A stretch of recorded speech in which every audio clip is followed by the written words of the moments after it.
Inspired by Bonnie with another Tuesday's tip. And today we're going to discuss easy peasy method of doing a quilt binding around a corner and get those nice really pretty mitered corners.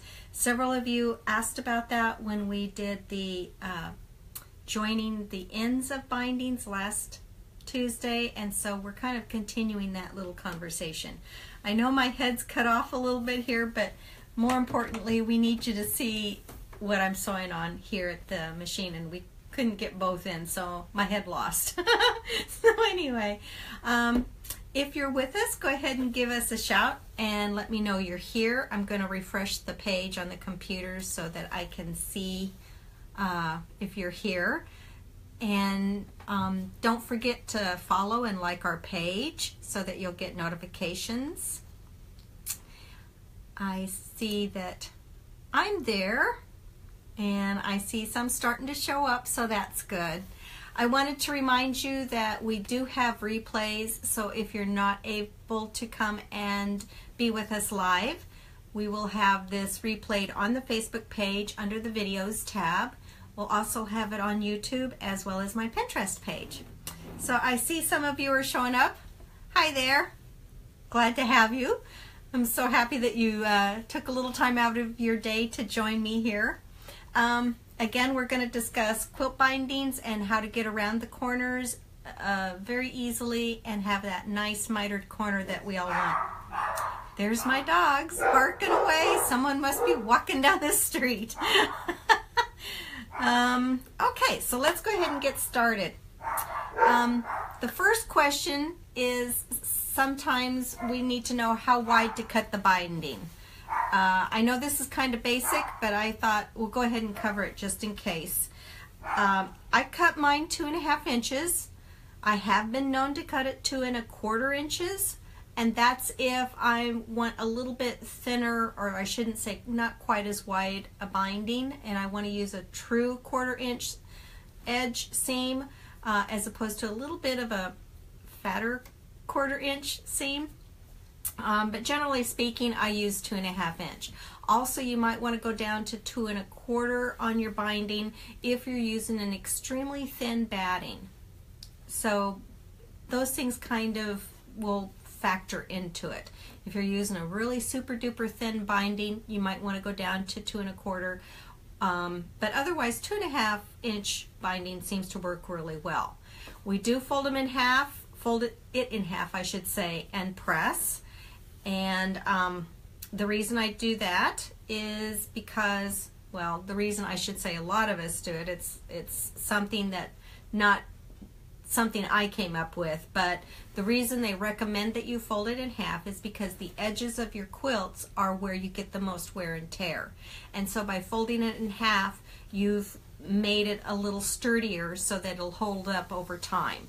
And generally speaking, quilts and things of that, quilts or placemats, you generally have quite a while, so you want them to hold up through the wear and tear.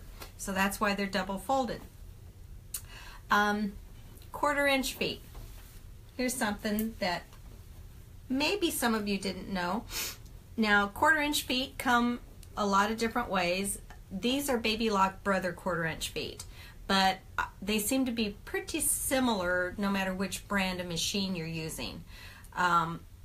They can come with a guide. This one is a 1/4 inch foot with a little guide. See the little metal guide that's sticking out here, and this is a 1/4 inch foot without the guide, and it's the same exact foot, it just doesn't have the little metal guide.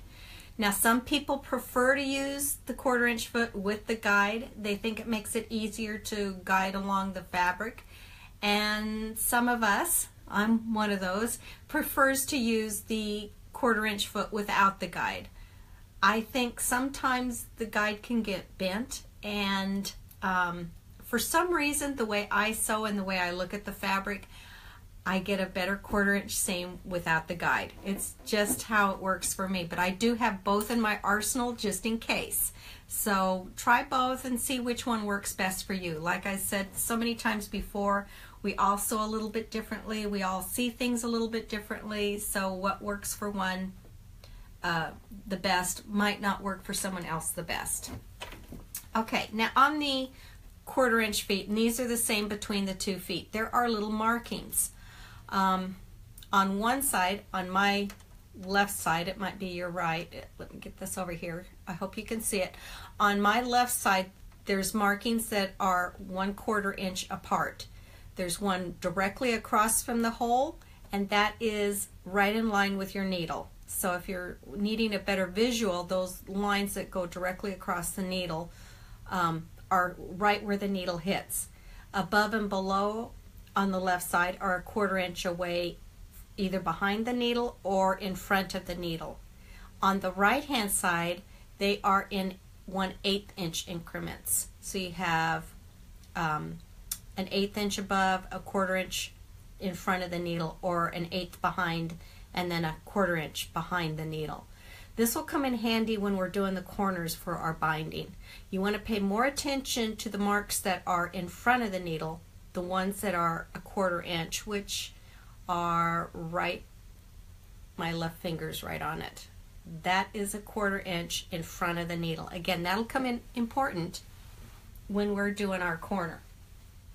So I'm going to put this on the machine here. I'm going to put that one away. So now you know what those little marks are on the 1/4 inch foot for, just to let you know where your stitching is happening, either before the needle or after the needle. And like I said, that's going to come in real handy when we're doing our corner. Okay, so you're going to lay the raw edge, of course, against the raw edge of your, I have just a little quilt sandwich here to do a little sample with. You're going to lay the raw edges together, and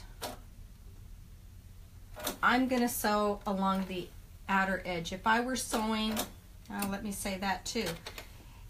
If I were sewing right here, that would be like just what I call a fat 1/4 inch seam. This edge right here is the true 1/4 inch seam. I'm going to line it up with this one to get a little bit of a fat edge. A little bit what I call a fat 1/4 inch seam. So it's just a little bit bigger there. And then you're just going to sew up to that corner.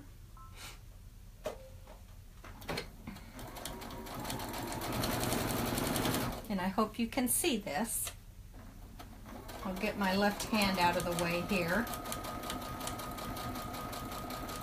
And what you're going to do is you're again going to pay attention to the line that's a 1/4 inch in front of the needle. You're going to watch that, and you're going to stop with the needle down and that presser foot with the line that's a 1/4 inch in front of the needle away from the raw edge, because you want to stop sewing 1/4 inch before you get to the raw edge or off the fabric here. So I'm going to come up here, and once this gets to the edge, and I can kind of feel it right there, I'm going to slow down and I'm going to stop right there. And you have two ways you can do this. Now, I have it set to do the back stitch right in place. It's that little dot. You have a dot straight line, or you have a front and forward line, and then you're stitching on the computer screen over here, or I should say the sewing machine screen over here. So one will let you go forward and back. That's the one with the straight lines in front of the straight stitches, and one has just a little dot, and that will allow you to do a back stitch right in place. And I prefer the dot one when I'm doing some quilting. And if you want, there's two ways to do this. If you want, you can lift it up and pivot and sew right off to the corner point, I should say. Now you don't have to. I'm just showing you one method, and I'll show you the other method in a minute. And you just sew straight off to the corner. And then I'm going to tie that off. I just sewed right off of my fabric for a little bit. And if you look at this, you can see where I sewed my seam, and then I sewed right out to the point. Okay? This is one method. Okay, so now we've sewed the seam and we sewed straight off of the point. And then what you're going to do is you're going to flip your binding away from the quilt, and you're going to form a right angle. And some people like that little stitching off the point because they feel like it gives them a little bit of an edge for that fabric to lay up against. So you want the raw edge of your binding to go in a straight line against the new raw edge of the quilt, and then you're going to turn the quilt around so that you can sew the next side, and you're going to fold the binding back on top of itself and align the new right edge there with the raw edge. And I'm going to put a little pin here so that you can see this when I lift it up. You're going to want this folded edge, and I might have it just a hair too high, but you want this folded edge to match up with the raw edge that you just sewed. Let me get my head down here. I want the folded edge to match up with this raw edge, and then this part that we folded on top of itself, you want it to come down the new raw edge of the next side of the quilt. You do not want, let me show you what I have seen sometimes. You don't want it to wind up like this where you have some of this excess fabric sticking out, because that's not going to give you a good mitered corner. So you don't want, you know, some extra fold. You want a nice, you want it to, again, flip away from the quilt, and you want the raw edge to be in a straight line, and then you want to fold it back down on top of itself where just the fold is up there at the top. Then you're going to go in and you're going to start off of the edge. I'm going to get my hand out of the way so you can see this. You're going to start off of the edge there, and you're just going to, I hope you can see that. Okay, now I'm going to put my hand in there so I can kind of help guide it and get it started. You're going to just sew right on and down the next side.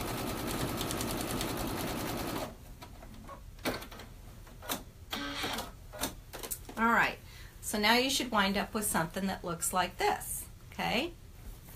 Then you're going to take and you're going to open it up, and this might take a little fidgeting, but you're going to lay one side down. I'm going to put a couple of pins in here. Ordinarily, I would just, if I was going to quilt it, or I mean not quilt it, if I was going to bind it, I wouldn't use pins. I would use those little, they're actually little hair clips that flip back. They call them quilting clips, but I have found them cheaper at you know, Walmart in the hair department. They're just like a little hair clip I used to put in the girls' hair when they were little. I've been known to put it in my hair too when I played tennis or something, you know, just to get hair out of my eyes. Okay, it might take a little bit of fidgeting on the back to get this just the way you want it. But again, I'm just throwing in some pins here so you can get an idea, because we're not going to quilt it obviously right now. But you see, you get a nice mitered corner at the front, and then you get a nice mitered corner at the back. Really easy. Okay, so let's do that one more time without sewing off the edge. And let me get my scissors out. I thought I had my scissors out, but I don't. Sorry about turning my head on you.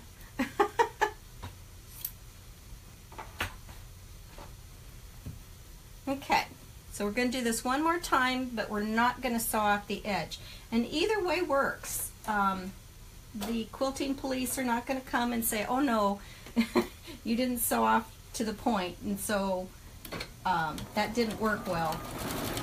It doesn't show when you're all finished and it's all said and done. You're not gonna see how the edge was done. But again, try both methods and see which way works the best for you. Again, I'm going to sew up to that corner, and I'm going to stop where that front mark, which is a 1/4 inch away from my needle, is at the edge of the quilt sandwich. And I'm going to pull it out. I'm going to, now that time I didn't sew off to the point. So I'm going to fold this off and keep it at a right angle, and I'm going to make sure, and I might finger press that a little bit, but I want to make sure, the most important thing is to make sure the raw edge of the quilt and the raw edge of the bias form a straight line. And then you're going to turn it. Make sure you still have a straight line with your binding. I did say bias, didn't I? This isn't bias trim, by the way. Since this is not going around a curve, I did not sew this on the bias, or I did not create my binding on the bias. I just cut this straight of grain. Okay. So here again, I'm going to pin this so that you can see.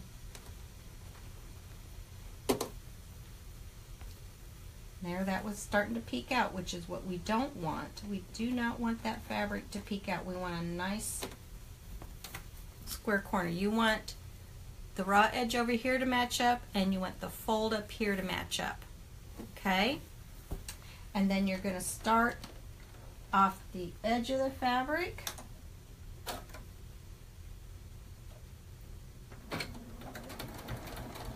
And you're going to sew right on down.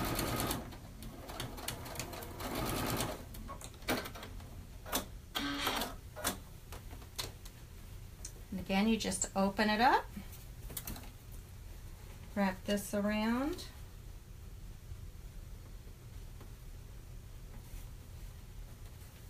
kind of doing this speedily. Speedily, is that a word? And I just kind of press one side, a finger press I should say, one side over, and then do the same with the other side when I'm folding the backs, so that I get a nice little miter there.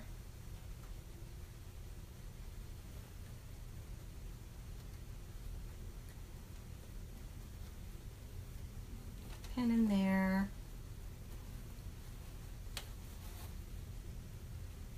I do like those hair clips to use for to hold the binding in place. So there you see, you get a nice little mitered corner here on the front, and it's a nice little mitered corner on the back. So it will look better when the pins are out.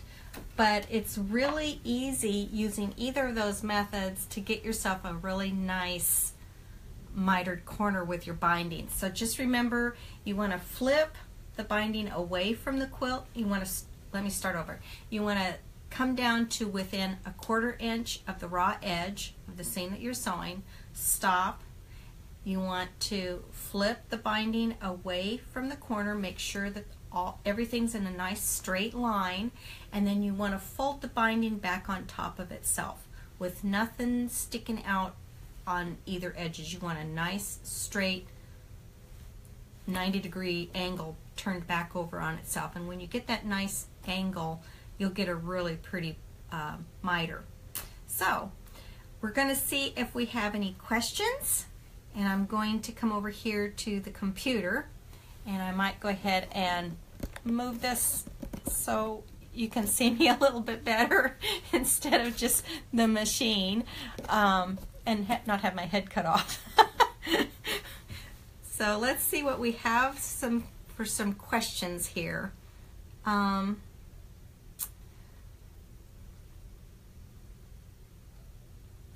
One advantage let's see, Karen just said, one advantage the quilt clips have is they clip and have 1/4 inch capability for accuracy when turning your binding.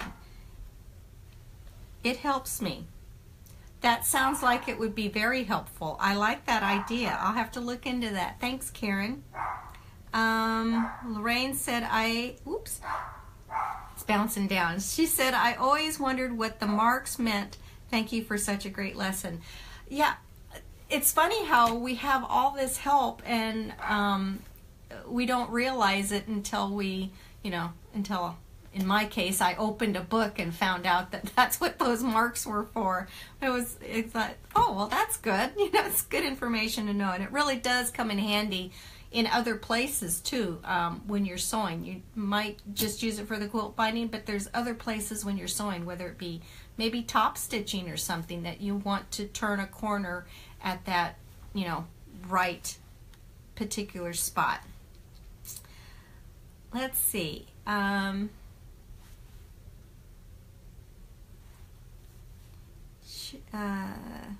Sherry asked, do you complete the binding by machine or by hand?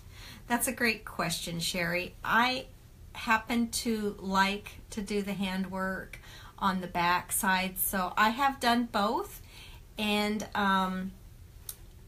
it's just a personal preference. I prefer to do the handwork, and it's partly because I enjoy doing the handwork. I know a lady that is an avid quilter that has Parkinson's, and she has to do them by machine, and she does a beautiful job. And so it's just whatever method works for you. You know, we're all different, you know. So I think when the lady that did the by machine, she would do the 2 1/4 inch binding, and then sew from the back, sew the binding on the back, and then flip it to the front, much the same way I did this, only sewing it from the back side. Flip it to the front, and then stitch down, you know, from the top, so that you could see where you're sewing. Let's see. Anna Jordan said, yes, thank you for the information for the marks on the foot. Never really thought about it. I use them for other things, but never thought about the corner binding. They do come in handy. They really do, those marks on the feet.